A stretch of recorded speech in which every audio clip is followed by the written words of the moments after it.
y vamos a hacer un podcast acerca de videojuegos que pueden ayudar a los alumnos a entender mejor las asignaturas. Tenemos con nosotros al profesor Luis y a Raúl. Nosotros somos la nueva generación de estudiantes de imagen y sonido y tenemos por aquí a Santiago, que va a ayudar un poco a mejorar el audio, Rodrigo y yo soy Jesús. Vamos a empezar hablando acerca de videojuegos que han marcado nuestra vida. Por ejemplo, estoy hablando... Yo, a ver, considero que hay dos clases de jugadores, ¿no? Sí.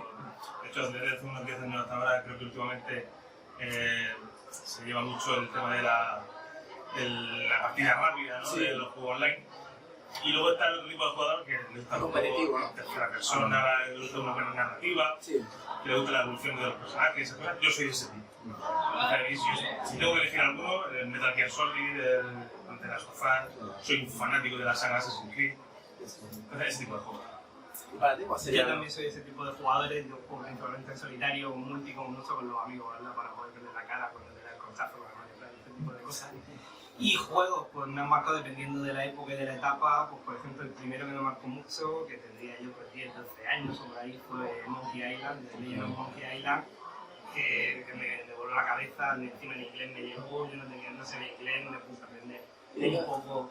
Es una aventura gráfica que tiene mucho pues, de narrativo y a fin de cuentas es una historia en la que tú tienes que ir pues, utilizando objetos, hablando con personajes, sí. Combinando cosas, con su puzzle, con su diálogo, etcétera, etcétera.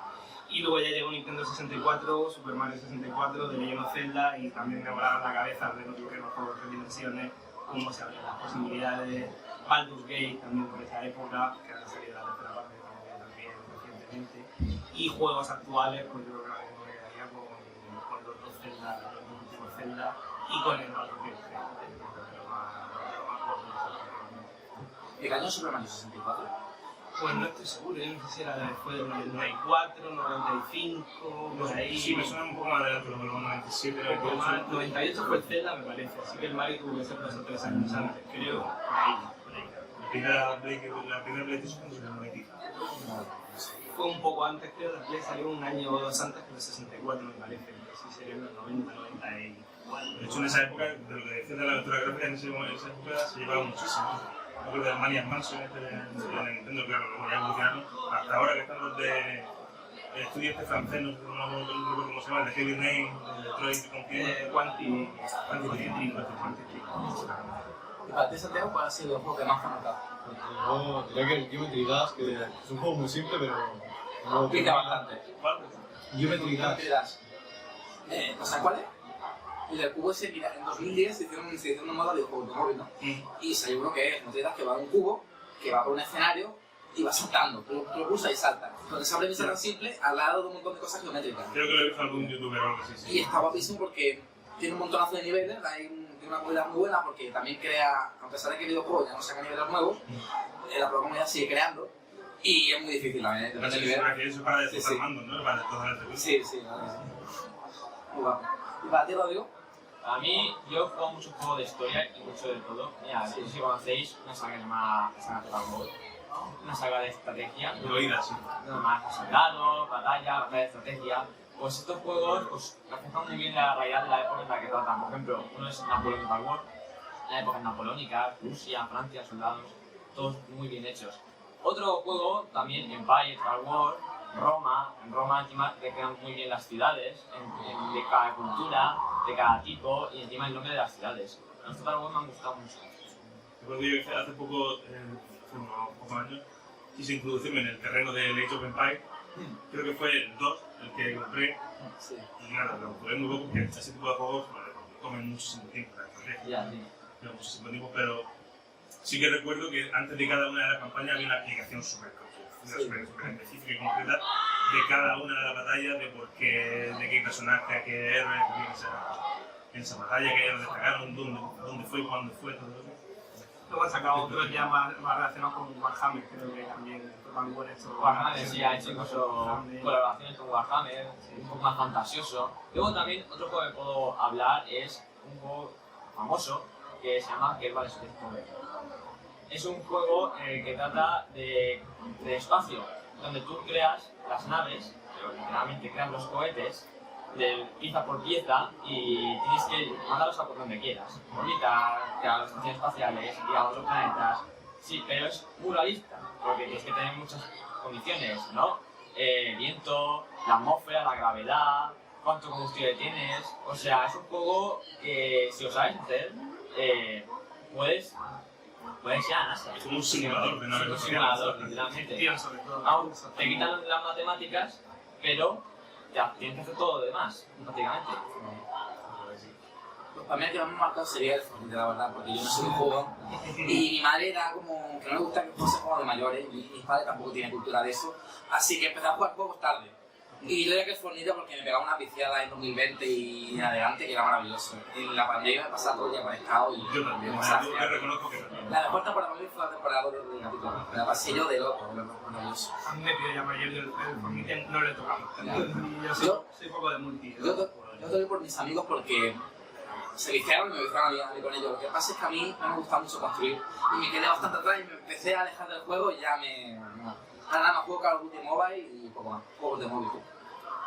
Bueno, ¿qué juegos recomendaréis para los alumnos? Pues, Sergio, yo Sí. eso, ya te he comentado algunos de los que me marcaron y actualmente, juegos de la actualidad, pues ya he dicho, sobre todo los Zelda, los últimos Zelda, Breath of the Wild y Tears of the Kingdom, creo que son una brutalidad a nivel de diseño y de la cantidad de posibilidades que habrán jugado para que tú seas creativo y afrontes los desafíos como tú quieras. Y también similar, pero más dentro del mundo del rol y de la estrategia, el Baldur's Gate 3, que hace un poco lo mismo también en una infinidad de posibilidades para que tú afrontes la partida, roles, tomes el papel que tú quieras y desarrolles el personaje que tú quieras. ¿Y del ámbito educativo? Si entramos ya en el ámbito educativo, pues sobre todo yo me iría a la estrategia, de estrategia, de gestión y demás. Y bueno, que hay mucho, ¿no? Los que todos conocemos de estrategia, a mí me gusta mucho una compañía, un estudio independiente que se llama 11-Bit Studios, no sé si os suena, que hacen juegos de gestión y estrategia, pero con un componente que además te hace reflexionar un poco. Tienes, por ejemplo, Frostpunk, que es el típico juego de desarrollar una ciudad, pero es un juego en el que plantea un cambio climático que atrae una nueva recepción y tienes que tomar decisiones muy peliagudas, a veces incluso sacrificando a tu pueblo para un fin mayor, un bien mayor. Y una dinámica similar también, pero que con un tipo de jugabilidad más cercana a los Sims, por ejemplo. Tienen This War of Mine, que es una especie de Sims, pero en una guerra, en un grupo de gente que está a mitad de guerra y tienes que igual tomar decisiones difíciles y demás. Y recientemente han sacado The Alters, que tiene también un poco esa mecánica de gestión de tiempo tipo Sims, pero te plantea un personaje que se clona a sí mismo y entonces te trae todo el tema de los dilemas éticos sobre la clonación, sobre si esa persona eres tú o es una persona diferente. Entonces son juegos de gestión y de estrategia que yo creo que el tema de programarte, organizarte, gestionar recursos es algo que puede ser bastante didáctico, pero encima con un girito hacia la reflexión y hacia la moral, la ciencia, etc. Claro, por ahí iba yo también. De hecho, además de juegos que estimulen la creatividad, también tendría un terreno y también quiero ese tipo de juegos que tienen la narrativa, digamos, ¿no? Porque no dice la presenta de si han leído 1000 libros, han vivido 1000 vidas, con el cine, con la literatura, con el cine, con los videojuegos pasa lo mismo, ¿no? Entonces yo con juegos de estos narrativos, puramente narrativos, que haya una evolución del personaje, claro, que podamos desarrollar un conocimiento de nuestro mundo, además desarrollar la empatía y ese tipo de cosas, creo que también es bastante instructivo y eso los desarrolladores creo que lo saben también y cada uno de esos juegos siempre meten algún tema del que nosotros podemos educarnos de alguna forma en algún tema concreto, medio ambiente o relaciones sociales, cosas así. Y bueno, y sobre todo, jugarlo, no verlo, porque sí es verdad que últimamente hay mucha gente de vuestra edad y que me dice, bueno, pues no lo he jugado, pero lo he visto en YouTube. Claro, si pierdes la interactividad, es como que pierde la gracia del videojuego. Lo que hace diferencia al medio. Claro. En relación con eso, un juego que me gustó mucho, que es un poco Walking Simulator, en el que en el fondo tienes que andar y poco más. Death Stranding. No, What Remains of Edith Finch, creo que se llama. Es tremendamente interesante porque es una chica que vuelve a la casa familiar, que sabe un poco lo que pasa, trata un poco el tema de la salud mental, los problemas con la depresión, etcétera, etcétera. Y está muy interesante porque en esa casa, que es como una especie de puzzle que tú vas resolviendo, cada habitación está relacionada con uno de los miembros de la familia. Entonces la jugabilidad de esa zona cambia y la forma en la que te cuenta la historia cambia jugablemente para afrontar el punto de vista y la personalidad o los problemas que tenía esa novela. ¿Es en primera persona como...? Es en primera persona, lo que pasa es que ya digo que cambia la jugabilidad totalmente en función del personaje y la temática que está relacionada con él, cambia totalmente la jugabilidad. Entonces es un juego a nivel de diseño y de creatividad muy interesante, y luego trata con él un trasfondo de todo el tema de los problemas de salud mental y relacionado con el tema de la empatía. También es otro juego que me marcó mucho, un indie. Últimamente creo que a nivel de didáctica y de lo que puedes aprender de un juego te tienes que dar sin eso, porque la superproducción busca principalmente el vender y demás. Me llama mucho Spiritfarer, que es un juego también de gestión de uno de estos cozy games que se llaman ahora, que son como juegos relajados de hojitas. Sí, sí. Lo que pasa es que aquí eres una especie de nuevo Caronte del barquero de los muertos, entonces lo que tienes que ir haciendo es ayudar a la gente, a los espíritus, a que acepten y afronten y resuelvan lo que tenían pendiente y tratan temas como el cáncer, la demencia, las personas mayores. Original. Entonces, de nuevo, de una forma muy original, con una mecánica muy simple, llegas a un trasfondo, a una empatía y a una inteligencia emocional que es muy interesante. ¿Es muy largo el juego? No excesivamente, y tú también es el típico juego que puede ir a lo directo o puedes quedarte más tiempo si quieres y desarrollar más tu barco. ¿Qué género de videojuegos recomendarías más? ¿Qué crees que es más bueno?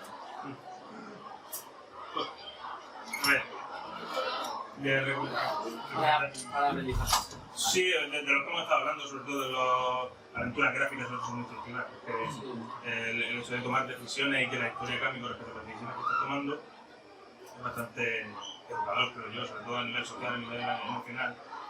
Ahí, en ese sentido, hay también un estudio indie, de hecho español, un estudio español que se llama Tequila Games, un juego que a mí me marcó muchísimo, que se llama Rain, creo que lo jugué durante la pandemia, y ese juego se estructura en las etapas del juego. Cada nivel es un juego de plataformas, pero se estructura en las etapas del juego y cada nivel es una etapa nueva del juego. Entonces tú desarrollas una empatía con ese personaje, desarrollas, te solidarizas con él y vives con él ese proceso del duelo. Entonces creo que a nivel emocional también es muy educador. Pero también están los juegos que directamente enseñan historia, por ejemplo... Sí. De hecho, Assassin's Creed, que he dicho que soy muy fan de Assassin's Creed, tiene un modo de juego que es solamente histórico, que directamente moverte por la ciudad y te van enseñando cada monumento, cada edificio, cada lugar emblemático, te lo va describiendo y te va enseñando cosas. Yo lo mejor juego que he encontrado acerca de historia en primera persona ha sido el Call of Duty World at War y el Battlefield primero, que son bastante realistas, que meten los soldados de la Segunda Guerra Mundial. El último, que salió el sexto, no es realista, no sé muy bien de qué va. Yo el último de Battlefield 1 que dice que es más realista acerca de eso. El Battlefield sector es un poco más pensado como la Tercera Guerra Mundial. Eso llama shooter de disparos y ya está. Como el Warfare, Sí. El Battlefield 1 y el 5 trata de la Primera Guerra Mundial y la Segunda Guerra Mundial. Y una historia de guerra que trata de manejar personas en momentos reales. O sea, por ejemplo, el desembarco en Normandía, por ejemplo. literalmente, y también en Battlefield 5 hay una batalla en la que tú juegas con el último tanque Tiger de los alemanes, en Alemania cuando estaba a punto de caer, en 1945. Recuerdo cuando sacaban los medalofonos, no sé qué ni Call of Duty todavía. A eso jugaba el La recreación histórica es lo peor. Pues ya lo comenté yo un poco antes, los juegos de estrategia y de gestión por un lado y por otro las aventuras gráficas, conversacionales y demás. En ese sentido yo incluso hace ya años cuando empecé a trabajar y demás, yo permití que algunos alumnos la lectura que en aquel momento hacíamos que era opcional, se la cambié por un juego de la DS en la época de la aventura gráfica, de Phoenix Wright, Hotel Dash, que era la aventura gráfica.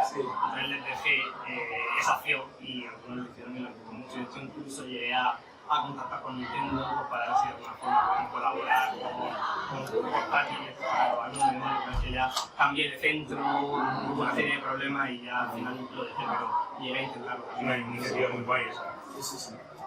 ¿Creéis que los alumnos deberían jugar videojuegos? Sí. Claro, con moderación, por supuesto, pero claro que sí, claro que sí. Si estamos hablando de los objetivos que pueden llegar a ser, de los educadores que pueden llegar a ser, por supuesto que sí. Elegir bien esos videojuegos así, y para eso estamos aquí para recomendar, ¿no?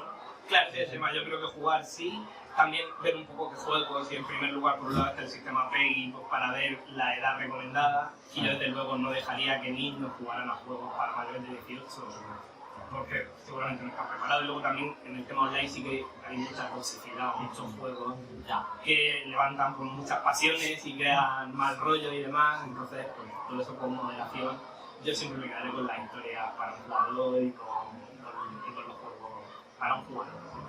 Eso a mí en online siempre me ha dado un poco de ansiedad por eso, porque una cosa como estrés, la gente muy cabreada, enseguida no te somos para nada. Entonces, nos prefiero quedando tranquilo, con mi historia y para que te digo eso también, porque no he conocido ese caso de Roblox, que han salido mucha gente que se gusta por eso, muchas familias chicas. Sí, Pero lo han hackeado, ¿no? con el tema de la Roblox. Roblox es para niños muy pequeños, ¿no? Sí, eso es gente grande y... Roblox es para todas las personas. Sí. Sí, en este sentido yo creo que también es muy importante que los padres sean conscientes de lo que juegan sus hijos y que controlen y que revisen con redes sociales en general con quién hablan sus hijos, con quién están jugando, a qué están jugando, si aquello que están jugando es apropiado para su edad o no. Entonces el papel de los padres es indispensable en ese sentido. ¿Tú qué juego recomendarías, Santiago? Que no habla mucho. Es que soy un poco tímido. Alguno que se te ocurra. Sí. Quizás el AR, que es Claro. un juego de dinosaurios. Sí. Yo gracias a él aprendí sobre hipotermia, que es, también enfermedades como la malaria, y sobre todo pues especies de dinosaurios de distintas épocas. Estos juegos de época siempre me ha dado curiosidad. Están un poquillo sacados los tamaños, pero sí que es bastante... Bueno. Como...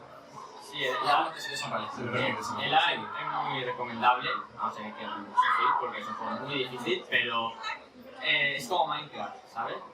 Sobrevivir, pero en modo 3D y encima pues dinosaurios, animales prehistóricos, los nombres son realistas, recolectar materiales, y con una historia muy muy buena, que no te das cuenta al principio, pero la vas descubriendo poco a poco y el juego cambia mucho, al final que me lo pongo.